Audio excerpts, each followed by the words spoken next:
नमस्कार. आजपर्यंत 90sच्या व्हिडिओतनं तुम्ही लोक मला प्रेम देत आलात, पण भरपूरशा लेडीजचा हा प्रश्न होता की ताई आम्ही घरात बसून असं काय करू, ते मी तुम्हाला आज दाखवणार आहे. आज मी आली आहे अजमेरा फॅशन सुरत येथे. खूपशा महिला आहेत ज्यांना स्वतःचा कपड्यांचा व्यवसाय चालू करायचा आहे.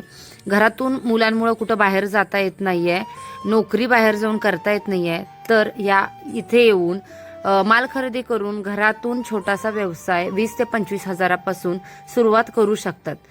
अजून एक तुम्ही करू शकता, इथून माल खरेदी करायचा, त्याचे फोटोज किंवा त्याचे व्हिडिओज बनवून तुम्ही सोशल मीडियावरती पोस्ट करा आणि तुम्ही ऑनलाईन ही तो माल तुम्ही विकू शकता. म्हणजेच काय, ज्या बायकांना खरंच पुढे जायचं आहे किंवा काहीतरी करून दाखवायचं आहे ना, त्यांच्यासाठी हा एक उत्तम मार्ग आहे. यांच्याकडे स्वस्तापासून महागापर्यंत सगळ्या प्रकारच्या साड्या, कुर्तीज, पॅन्टचे सगळे प्रकार, लेडीज वेअर ऑल, त्याच्यामध्ये गाऊन, ऑल प्रकारचे घागरेही मिळतात. यांच्याकडे ladies wear, gents wear, kids wear, all varieties available आहेत. तर ज्यांचे शॉप्स आहेत ते लोक सुद्धा तिथं जाऊन खरेदी करू शकतात.